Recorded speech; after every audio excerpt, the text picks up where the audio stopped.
देता है। यदि आप इन सबसे इतर अलग कोई सोच रखते हैं तो वो लोगों तक पहुंचा कैसे नहीं पाते हैं, लोग आपके विचारों से सहमत नहीं हो पाते हैं, तो जाहिर सी बात है कि असफल आप हो रहे हैं या सफल वो हो रहे हैं। जी नीरज भाई।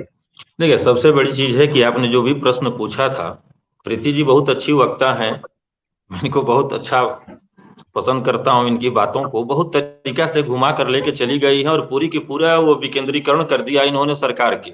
आपने पूछा था हिंदुत्व को लेकर कि मोदी जी का राग अलापना, यह मोदी जी ही हिंदुत्व का राग नहीं अलापते हैं।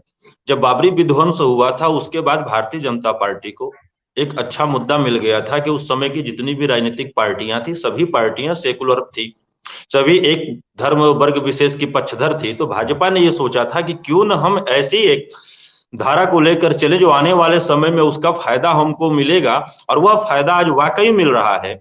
लेकिन यह भी कहा जाता है कि दो चश्मा, मुगलों के बाद अगर देश में कहीं मंदिर टूटा प्रीति जी तो वो टूटा था मंदिर, मोदी जी मुख्यमंत्री थे गुजरात में, और उसके बाद कहीं मंदिर टूटा है हमारे देश के अंदर ज्यादा से ज्यादा मंदिर, तो वो टूटा है काशी में। तो इससे नकारा नहीं जा सकता है कि मंदिर नहीं टूटा, लेकिन आपके सरकार में मंदिर टूटने का मतलब ये निकल के आता है कि हम विकास के लिए मंदिर तोड़ते हैं।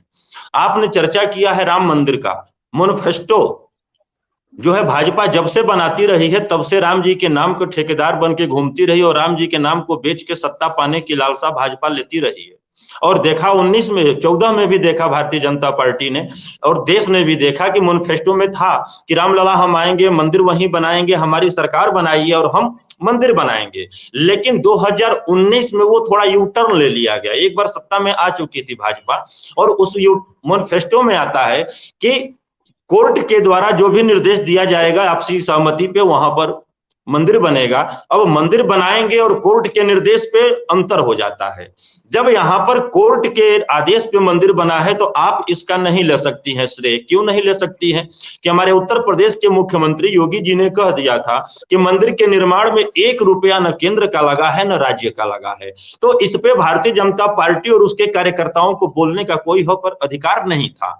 अब पीछे अगर जाते हैं तो जब अशोक सिंघल जी थे तब भी वो बोला करते थे, विश्व हिंदू परिषद ही इस मामले को लेके चला था, 84 में गठन हुआ, 85 में इस मामले को अपने एजेंडा में लेके चला था विश्व हिंदू परिषद, भाजपा अनुसांगिक संगठन आरएसएस का। तो भाजपा इस पे राजनीतिकरण करने लगा, और ज्यादा राजनीतिकरण कब हुआ? जब स्वर्ण यात्रा निकली थी, स्वर्ण जयंती यात्रा अडवाणी जी लेकर निकले थे, तो वो टॉपिक दूसरा है इस पे, इसलिए थोड़ा सा उसको हम डाइवर्ट कर रहे हैं। तो अब लेकर चली तो अशोक सिंघल जी भी कहते थे कि राम मंदिर को बनाने के लिए पर्याप्त धन हमारे पास मौजूद है, उस समय ही था। उसके बाद कोर्ट ने आदेश दे दिया, पूरी भाजपा श्रेय लेकर बैठ गई। तो इसको हम हिंदुत्व का ढोंग कहते हैं प्रीति जी। क्यों कहते हैं? कि जब आपको बनाना था तो कोर्ट के सहारे नहीं जाते, जब कोर्ट ने आदेश दिया अब आप मंदिर बना रही हैं तो भाजपा और मोदी जी नहीं बना सकते। क्योंकि जब पहले भी मंदिर का खुला था उस समय चल रहा था संजय भाई कि वो तो कोर्ट ने खोला था जब राजीव गांधी थे।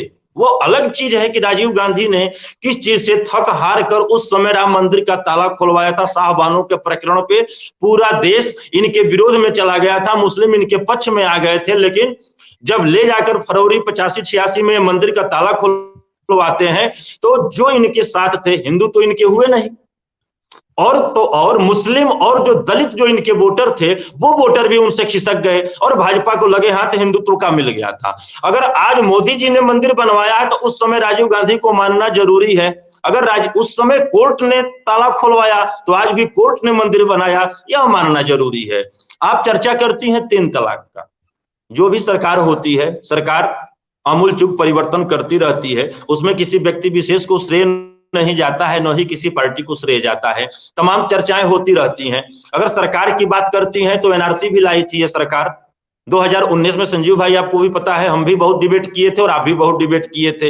एनआरसी एक असफल इनकी योजनाओं में हो गई, उसके बाद ये थके हारे लेकर आ गए, यूसीसी आ गए। एक बात बताइए प्रीति जी, सरकार एक व्यक्ति की ब्रांडिंग में छोटे से छोटे प्लेटफॉर्म पे भी प्रचार देती है कि मोदी जी हैं तो भाजपा की ये है वो है, लेकिन जब आमूल चूक परिवर्तन देश के अंदर करने की बारी आती है तो उसे सिर्फ राजनीतिकरण करने का प्रयास क्यों किया जाता है?